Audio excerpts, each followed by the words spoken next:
Заняткі ў гэтай школе праводзяць статыстыкі, а за партамі ўжо не дзеці, а будучыя загадчыкі перапісных участкаў і іх памочнікі. Вывучыць асаблівасці прафесіі трэба ўсяго за 2 тыдні. З працай на хуткасць ужо знаёмы Мікалай Кляус, які працуе спецыялістам на станцыі хуткай медыцынскай дапамогі. Обучение идет со вторника, с 17 сентября.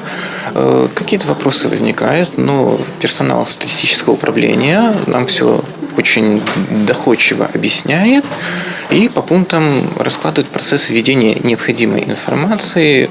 На час вучобы і працы ў якасці часовых перапісчыкаў яны пакінулі свае асноўныя працоўныя месцы. Пры гэтым захавалася сярэдняя заработная плата. З 372 перапісчыкаў Брэста 36 загадчыкі і памочнікі. Яны будуць кантраляваць іншых, таму дакладней за ўсіх павінны разбірацца ў тонкасцях справы. Со всеми заведующими помощниками мы уже заключили соглашение на участие в переписи, договора, выдали им планшеты, имущество, которое им потребуется. Сярод значных новаўвядзенняў гэтага года поўная аўтаматызаванасць збору інфармацыі. Дакладней, усё пераведзена ў электронны фармат. Таму 1898 перапісчыкаў атрымалі планшеты, у якіх усталяваны спецыяльныя бланкі і карта. Пасля заняткаў у гэтай школе вучні атрымліваюць вось такія ранцы. У каждого будет планшет, с помощью которого будет проходить устный опрос, фонарик, комплект переписных листов, ну и самое главное – это удостоверение.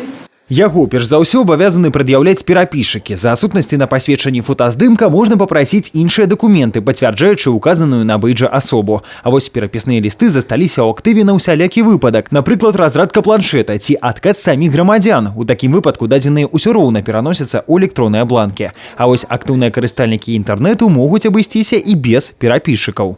Впервые в Республике Беларусь перепись можно пройти с помощью интернет-опроса. То есть, когда граждане самостоятельно в определенный период времени, это с 4 по 18 октября, могут зайти на сайт «Перепись Бел» либо «Сенсус Бай» и переписать себя и свою семью. Для тых, хто не гатовы гасцінна расчыніць дзверы сваіх дамоў, створаны стацыянарныя пункты перапісу, якіх у вобласці 98. Інфармацыя аб іх месцазнаходжанні таксама размешчана на сайтах. Тут жа уся дадатковая інфармацыя, у тым ліку і аб іншых інавацыях. Напрыклад, упершыню будзе праводзіцца сельскагаспадарчы перапіс. В программу переписи включены вопросы о сельскохозяйственной деятельности граждан. То есть каждому, кто будет переписываться, будет задан вопрос, имеется ли у вас в пользовании земельный участок, либо же есть ли у вас домашние животные.